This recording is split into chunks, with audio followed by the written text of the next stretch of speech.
हरियाणा विद्यालय शिक्षा बोर्ड के 12वीं कक्षा के छात्रों का कल 10 मार्च 2025 को इतिहास यानी कि हिस्ट्री विषय का एग्ज़ाम है और इस एग्ज़ाम की तैयारी के लिए आज मैं आपको इस वीडियो के अंदर 12वीं कक्षा का हिस्ट्री विषय का क्वेश्चन पेपर दिखाऊंगा विद सॉल्यूशन, ताकि आप अपने एग्ज़ाम की अच्छे से तैयारी कर सकें। वीडियो अच्छी लगे तो लाइक करें, चैनल को सब्सक्राइब करके ऑल के बटन के ऊपर क्लिक कर ले, ताकि जब नेक्स्ट वीडियो अपलोड हो तो उसका नोटिफिकेशन आपको मिल जाए। अब क्वेश्चन पेपर देखते हैं।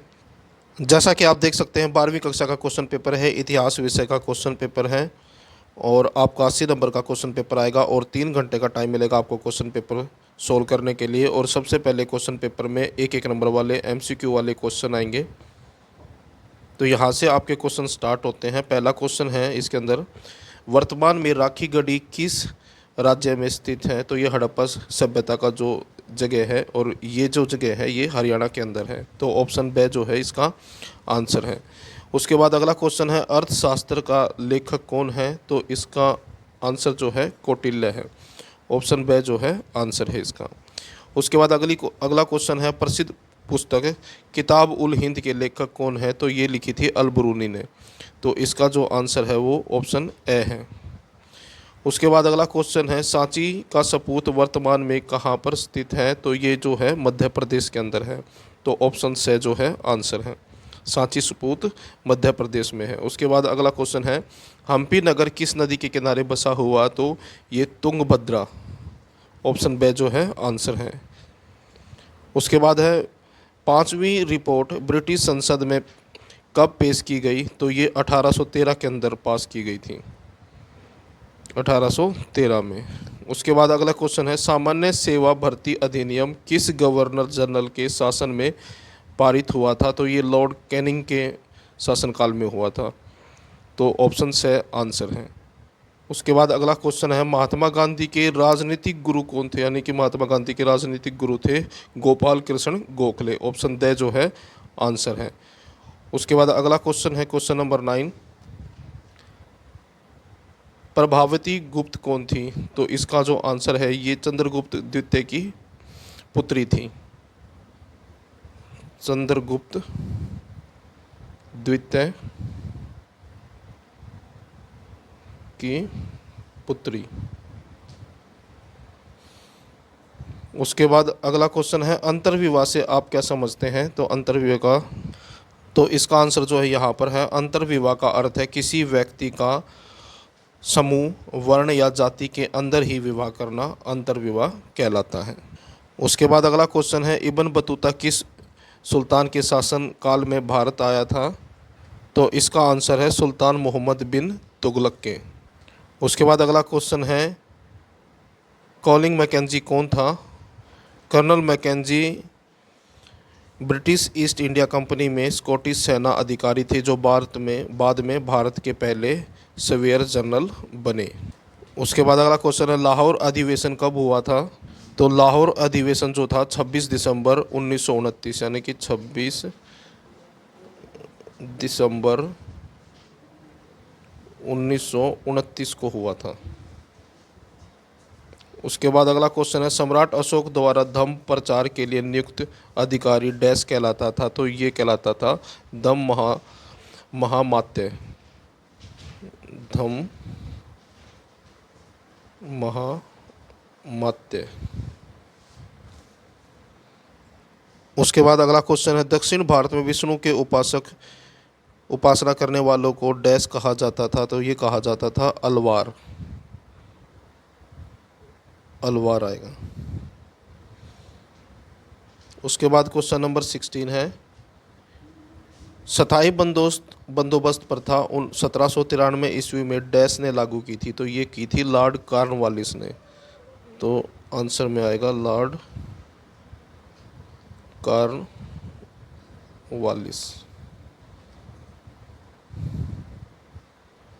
उसके बाद अगला क्वेश्चन है, मंगल पांडे को फांसी डैश में दी गई थी? तो ये बैरकपुर में दी गई थी, बैरकपुर। उसके बाद अगला क्वेश्चन है, बनारस हिंदू विश्वविद्यालय की स्थापना डैश में हुई थी? तो ये हुई थी 1916 के अंदर। उसके बाद अभिकथन और कारण वाले क्वेश्चन हैं। तो ये है 19वां क्वेश्चन। ये अभिकथन है, ये कारण है। मनुस्मृति भारत का सबसे प्रसिद्ध विधि ग्रंथ है और इस ग्रंथ में राजा को सीमा विवाद से बचने की सलाह दी गई है। तो इसका जो आंसर है वो ऑप्शन बी है। अभिकथन ए और कारण आर दोनों सही है, परंतु आर ए की सही व्याख्या नहीं करता है। उसके बाद क्वेश्चन नंबर 20। तो इसके अंदर ये अभिकथन है। 1797 ईस्वी में बर्दवान में एक नीलामी की गई। बर्दवान के राजा द्वारा आधारित अनेक महाकाल बेचे जा रहे थे।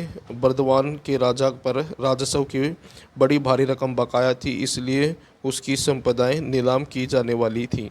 तो इसका जो आंसर है वो ऑप्शन ए है। अभिकथन ए और कारण आर दोनों सही हैं और आर ए की सही व्याख्या करता है। उसके बाद अगला क्वेश्चन है क्वेश्चन नंबर 21। तो ये भी जो है अभिकथन और कारण वाला क्वेश्चन है। अभिकथन के अंदर है, असहयोग आंदोलन के दौरान गांधी जी को मार्च 1922 में राजद्रोह के आरोप में गिरफ्तार किया गया। और कारण के अंदर है, उन पर जांच की कार्रवाई की अध्यक्षता करने वाले जज जस्टिन C.N. ब्रूमफील्ड ने उन्हें सज़ा सुनाई। तो इसका जो आंसर है वो 21 का वो बी है। अभिकथन ए और कारण आर दोनों सही है, परंतु आर ए की सही व्याख्या नहीं करता। उसके बाद बड़े क्वेश्चन शुरू हो जाएंगे। यहाँ से सेक्शन बी शुरू हो गया है। तो इसके अंदर पहला क्वेश्चन है, हड़प्पाकालीन जीवन निर्वाह के मुख्य तरीकों का वर्णन कीजिए। और इसके बाद चॉइस में भी है क्वेश्चन, हड़प्पाकालीन कृषि प्रौद्योगिकी का वर्णन कीजिए। आंसर देखें अब। तो यहाँ पर क्वेश्चन है, हड़प्पाकालीन जीवन निर्वाह के मुख्य तरीकों का वर्णन इस प्रकार है। पहले है कृषि, उसके बाद है पशुपालन, फिर है शिकार करना। अगर इसको एक्सप्लेन करता हूँ तो वीडियो जो है काफ़ी बड़ी हो जाएगी, इसलिए मैं आपको इसका सॉल्यूशन दिखा रहा हूँ। और ये जो सॉल्यूशन है आपकी बुक के कंपैरिजन में आसान है, इजी लैंग्वेज में है। ये जो है आपको जल्दी से याद होंगे, तो आपको जो है इनका रिवीजन ज़रूर करना चाहिए। और चॉइस में जो क्वेश्चन है उसका आंसर है ये।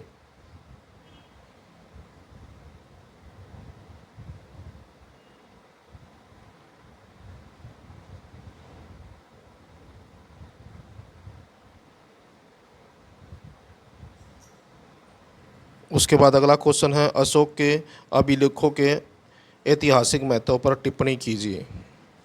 तो इस क्वेश्चन का आंसर यहाँ पर है।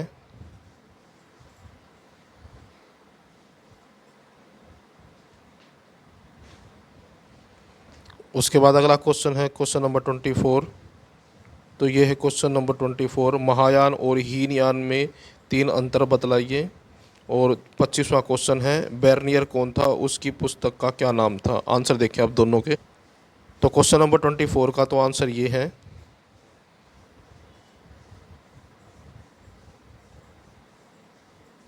और उसके बाद ये है क्वेश्चन नंबर 24 का आंसर।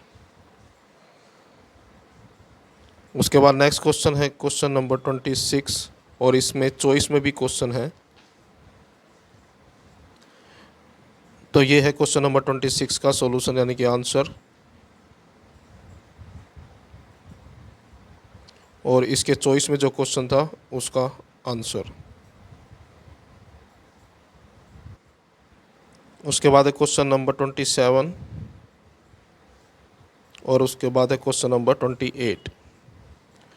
तो ये है क्वेश्चन नंबर 27 का आंसर।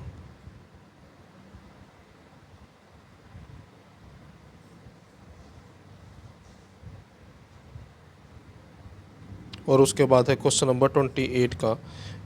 क्वेश्चनों को यहाँ से ज़रूर तैयार करें, क्योंकि इनकी जो लैंग्वेज है वो इजी है as compared to your book. उसके बाद क्वेश्चन नंबर 29, और इसके चॉइस में भी क्वेश्चन है 29 के। जो क्वेश्चन चॉइस में है इनकी भी ज़रूर तैयारी करें। तो ये है क्वेश्चन नंबर 29 का सॉल्यूशन यानी कि आंसर।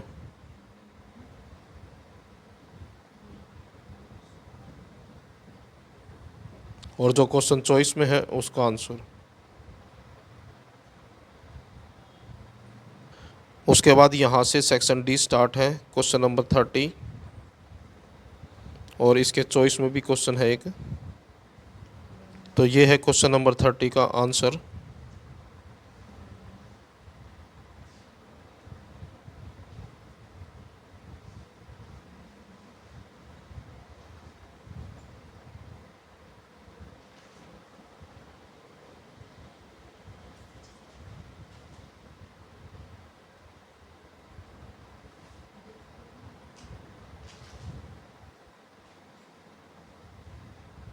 और जो क्वेश्चन चॉइस में था उसका आंसर है ये।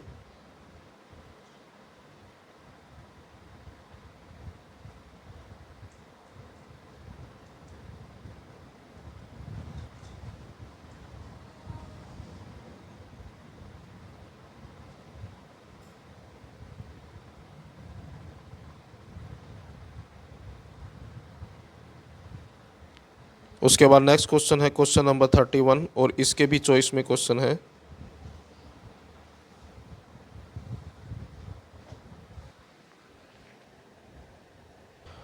तो ये है क्वेश्चन नंबर 31 का सॉल्यूशन।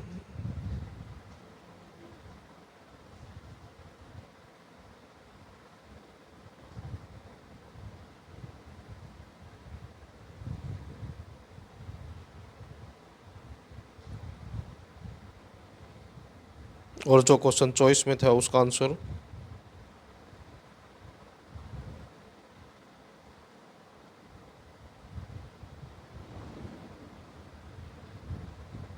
उसके बाद है क्वेश्चन नंबर 32, और इसके चॉइस में भी क्वेश्चन है। तो ये है क्वेश्चन नंबर 32 का आंसर।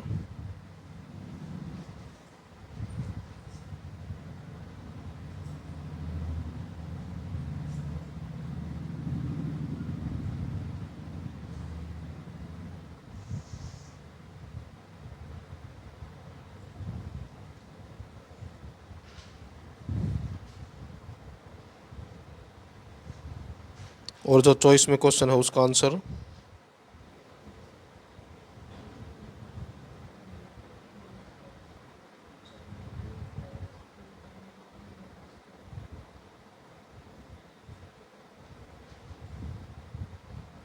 उसके बाद क्वेश्चन नंबर 33, सेक्शन सी है, सोर्स बेस्ड क्वेश्चन है।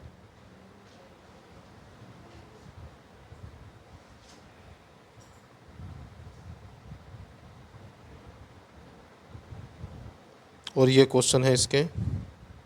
तो यहाँ पर आंसर है। उसके बाद है क्वेश्चन नंबर 34, और ये क्वेश्चन है 34 के आंसर।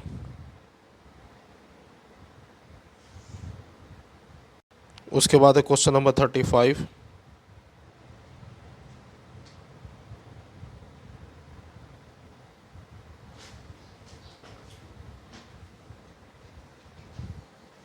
और ये क्वेश्चन है इसके। तो ये है क्वेश्चन नंबर 35 के सॉल्यूशन।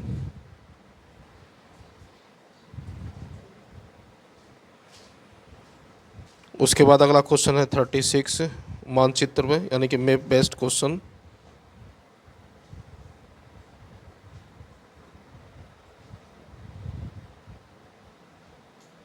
तो ये है आंसर।